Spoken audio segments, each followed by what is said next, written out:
حضور کچھ پڑھے لکھے دوست یہ سوال کرتے ہیں کہ مذہب جو ہے بنیادی طور پہ امن قائم کرنے کے لیے، لیکن دیکھا یہ گیا ہے کہ ہسٹری میں مذہب جو بھی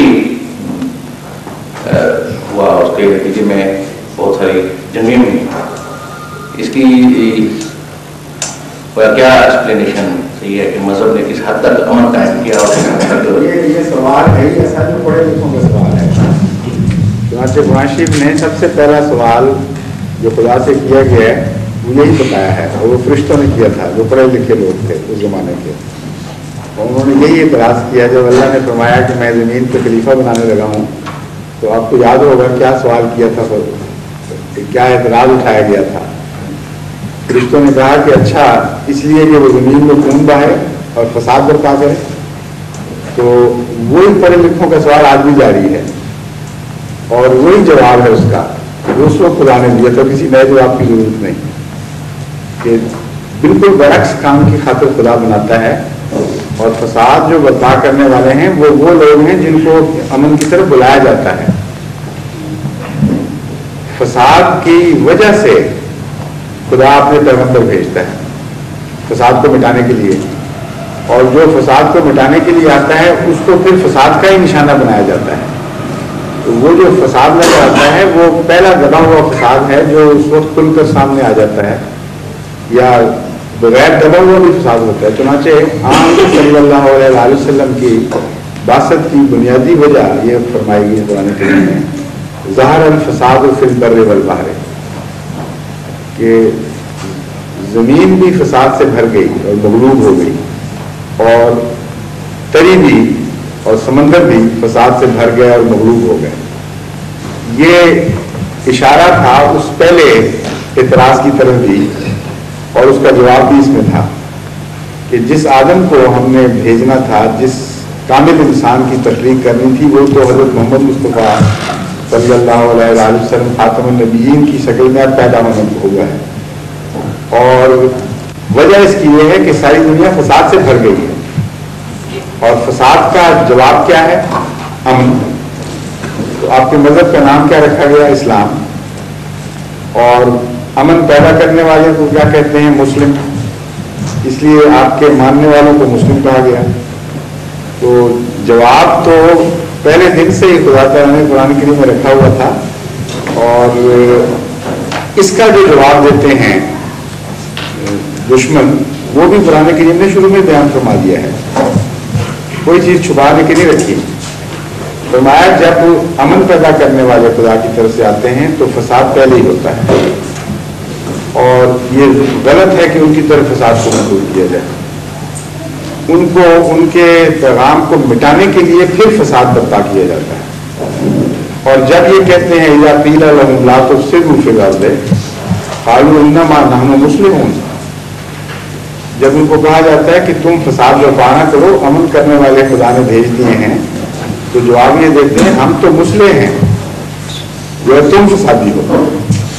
تو وہ لکھنا اس کا جواب الا انہم هم المفسدون ولکن لا یشعرون، خبردار فساد کرنے والے وہی ہیں لیکن ان کو شعور نہیں ہے اس بات کا. تو جب شعور مٹ چکا ہو اس وقت ان سے بحث اب کیا کریں گے؟ بحث کی گنجائش تو شعور کے نتیجے میں ہوتی ہے. اور یہ فساد کی سب سے بڑی حالت ہے جو قرآن کریم نے بیان فرمائی ہے. بعض دفعہ جب مرض بہت پرانا اور مزمن ہو جائے تو مرض کا احساس مٹ جاتا ہے، اور جب احساس مٹ جائے پھر اس سے یہ بحث بھی نہیں ہوتی کہ تم مریض ہو علاج کراؤ.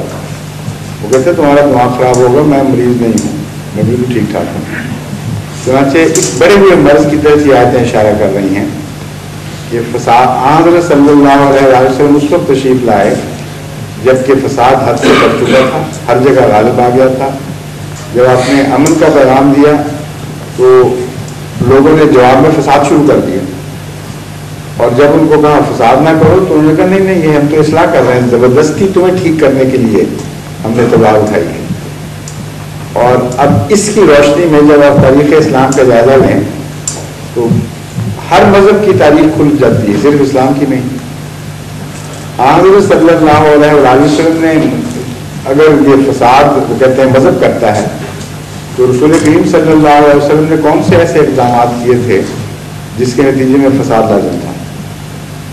کوئی ایک چھوٹے سے چھوٹا اقدام آج بھی کوئی دشمن نہیں دکھا سکتا۔ آپ نے کسی کے خلاف ہاتھ نہیں اٹھایا، کسی کے مذہب میں زبردستی دخل نہیں دیا، اکیلے تھے، کوئی فوج کشی نہیں کی ان کے اوپر، مظلومیت کی حالت میں مارے کھاتے ہوئے، دکھ اٹھاتے ہوئے، تانے سنتے ہوئے ان کو نیکیوں کی طرف بلایا، اور جواب میں انہوں نے کیا کیا؟ پتھر مارے، گھروں سے نکالا، زندہ آگ میں جلانے کی کوشش کی گئی، جانوروں سے باندھ کے چیر دیا گیا، گلیوں میں گھسیٹا گیا، اور کہتے ہیں مذہب فساد پھیلاتا ہے۔ مذہب کو مٹانے کے لیے فساد پیدا ہوا تھا، نہ کہ مذہب کی طرف سے فساد پیدا ہوا۔ اور جب ان کو کہا جاتا تھا کہ تم فساد نہ کرو، کہتے نہیں ہم تو اصلاح کرتے ہیں۔ آج وہ تو 1400 سال تاریخ پہلے رہ گئی، اب آپ پاکستان میں دیکھ لیں کیا ہو رہا ہے۔ احمدیوں کے ساتھ وہی سلوک کر رہے ہیں، اسی کلمے کی خاطر، اسی کو دبانے کے لیے۔ اور جب ان کو کہا جاتا ہے کہ فساد نہ کرو، کہتے نہیں ہم تو اصلاح کرنے والے ہیں، انما نحن مسلمون، ہم تو تلوار کے زور سے تمہارے سینے میں ایمان داخل کر کے دکھائیں گے، اور تمہارے سینوں سے میں ایمان داخل کرنے کا مطلب ہے کہ کلمہ نوچ لیں تمہارے سے۔ اور لا شعور وہی کیفیت ہے، عقلیں ماری گئی ہیں، ان کو سمجھ ہی نہیں آ رہی کہ وہ کیا کر رہے ہیں اور کیا مطالبے کر رہے ہیں، اور ہر اس چیز کی نفی ہے جس کو حضرت صلی اللہ علیہ وسلم لے کے دنیا میں آئے تھے، اور ہر وہ سلوک کر رہے ہیں ان سے اسلام کے نام پر جو محمد رسول کریم صلی اللہ علیہ وسلم اور آپ کے متبعین سے آپ کے دشمنوں نے کیا۔ تو لا یشعرون کی کیفیت تو خوب کھل جاتی ہے، لیکن ویسے آپ ان سے کریں کبھی بھی نہیں مانیں گے، جو مرضی کرتے پھریں۔ قرآن شریف نے بتا دیا ہے کہ ان کو عقل نہیں رہی ہے، اتنی عادت پڑ گئی ہے مذہب کے نام پر جبر میں اور اپنی بات پہنچنے کی کہ اب جو بحثوں کی صورت نہیں رہی باقی۔ اور یہ بات قرآن کریم کی اتنی ٹھوس حقیقت ہے کہ اس کے سوا کوئی شکل ہونی نہیں چاہیے تھی، یہی لازمی نتیجہ نکلنا چاہیے تھا۔ وجہ یہ ہے کہ جب بھی دشمن جبر پر آتا ہے، اس وجہ سے جبر اختیار کرتا ہے کہ وہ سمجھتا ہے دلیل میں میں ہار گیا۔ جو شخص دلیل میں مضبوط ہو وہ کبھی جبر اختیار نہیں کرتا، یہ فطرت کے خلاف بات ہے۔ اس کو کیا ضرورت ہے اپنی سچائی کو وہ دھندلا بنانے کی جبر کے ساتھ؟ وہ تو نقصان اٹھائے گا اگر وہ غالب دلیل رکھتا اور جبر کرنے کی کوشش کرے۔ ہمیشہ جبر پر وہ قومیں مجبور ہوتی ہیں جو صرف دیکھ لیتی ہیں کہ تمہارے پاس دلیل نہیں گئی، اور جب اس وجہ سے انہوں نے جبر کیا ہے تو ان کو امن کی تعریف پھر آپ کیا دیں گے؟ آنکھیں کھول کر ایک غلط رستہ اختیار کر چکے ہیں، جب آپ ان کو کہیں گے وہ یہی جواب دیں گے کہ ہم تو مسلے ہیں، تم نہیں بات سمجھ رہے۔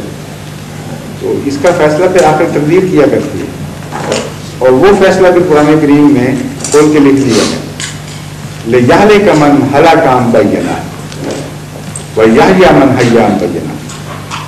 یہ جو مقابلے کی تردید جاری ہو گئی ہے، اس میں خدا تعالیٰ کی طرف سے یہ فیصلہ ہے کہ وہی ہلاک ہوگا جسے دلیل ہلاک کر دے گی، تلوار نہیں، اور وہی ہلاک ہوگا جسے وہی زندہ ہوگا جسے دلیل زندہ رکھے گی، جسے منطق اور دلیل اور برہان زندہ کریں گے وہی زندہ رہے گا۔ وہ لِيَحْيَىٰ مَنْ حَيَّ عَنْ بَيِّنَةٍ۔ تو اس لیے جو ہمیں تو کوئی خوف نہیں، تلواروں نے نہ کبھی پہلے کامیاب رول ادا کیا ہے مذہبوں میں، نہ آپ کر سکتی ہیں، نہ آئندہ کبھی کریں گی، آخری ہتھیار ہے ان کا۔ اور قرآن کریم کی بات غالب آئے گی ان کے اوپر اور ان کی تلواریں ٹوٹ جائیں گی، کیونکہ قرآن کریم نے تو دلیل یہی دی ہے کہ آخری فیصلہ یہ فرمایا ہے کہ جو بھی قوی دلیل رکھتا ہے، جس کے پاس بھی غالب ثبوت ہیں، وہ لازماً غالب آئے گا، جو مرضی کر لیں۔ جس کی دلیلیں کمزور ہیں اس نے ہارنا ہی ہارنا ہے۔ اور یہاں واضح کر دیا کہ دلیلیں کمزور والا تلوار بھی پکڑ لے گا، وہی پکڑا کرتا ہے، لیکن تلوار ناکام رہے گی۔ تو فساد پرسپیکٹو میں دیکھیں تو سارا مذہب کے دشمنوں کی طرف سے ہوتا ہے، نہ کہ مذہب لانے والوں کی طرف سے یا مذہب کی پیروی کرنے والوں کی طرف سے. جی فرمائیے فوکس صاحب.